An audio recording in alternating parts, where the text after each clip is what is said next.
I was 8 years old when Hitler came to power, and I very quickly became aware what that really means.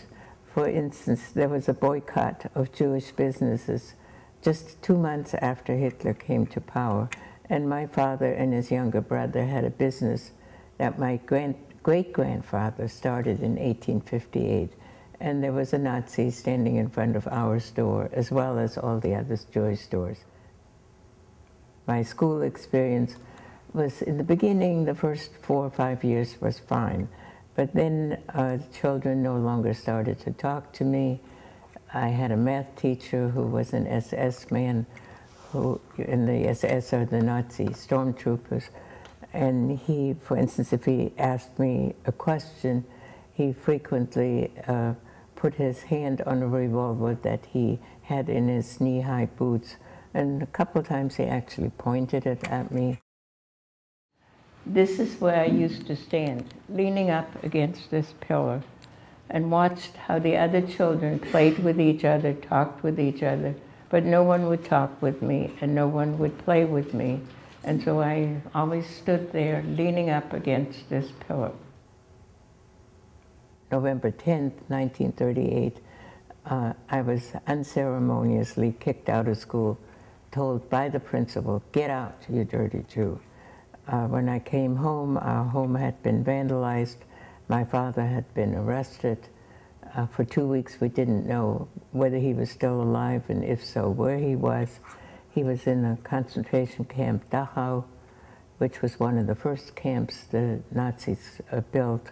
And I left Germany in May 1939 on a children's transport to go to England. England took in almost 10,000 children, mostly Jewish children, in the 9 months preceding World War II. In October of 1940, my parents, as well as other family members, and all the Jews from the area in Germany where I come from, southwest Germany, were deported to a camp which was then located in what was called Vichy, France. Vichy, France collaborated with the Nazis. And in the summer of 1942, both my parents and other family members who survived the camps in Vichy, France, were sent to Auschwitz and to their death.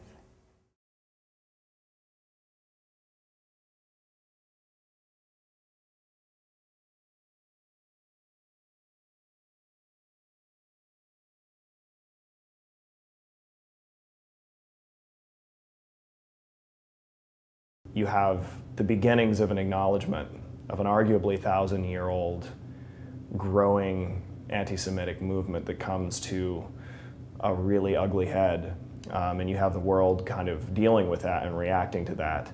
I want to talk a little bit about the formation of Israel, and that happened in May 1948, which was about the same time that I came to the United States, and I had some mixed feelings about it.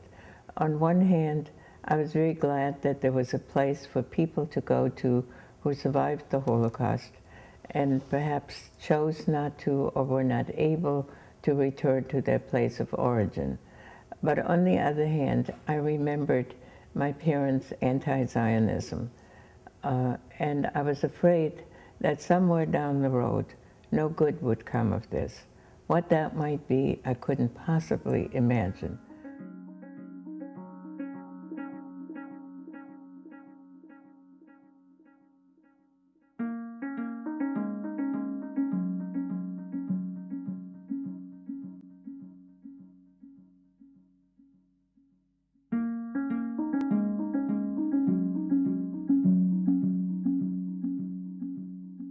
To me, it seems that the Israel-Palestine conflict in its full-blown modern form has much more to do with geopolitics over the past couple hundred years than it does necessarily religious ideology. Religion adapts to violence, religion adapts to conflict, but rarely is a pure religious ideology or dogma the direct cause of any major conflict. I think it's usually It's usually geopolitical or territorial or economic, and then the people who are then involved in these conflicts, given that religion is important to a lot of people in the world and has been, and as a means for people to understand situations that they're in, I think that religion immediately and necessarily becomes involved in these conflicts. But I think it's kind of an afterthought. In 1982, I received what you might call a wake-up call. I learned about the massacres in 2 refugee camps, Sabra and Shatila, and I needed to find out what was that all about, who was responsible for it. And as I learned more and understood more, I began to speak out. I've been involved since 2007 with the Free Gaza movement. Gaza is almost like a prison, an open-air prison, because the Israelis are controlling the land, the air, and the sea. And so, you know, we've tried by land to go there. We can't go there by airplane because the Israelis destroyed the airport in Gaza. And the port in Gaza has not been open for over 40 years because Israel does not allow any ships to arrive or to leave from there. So let's find some ships and go to Gaza. And we actually did.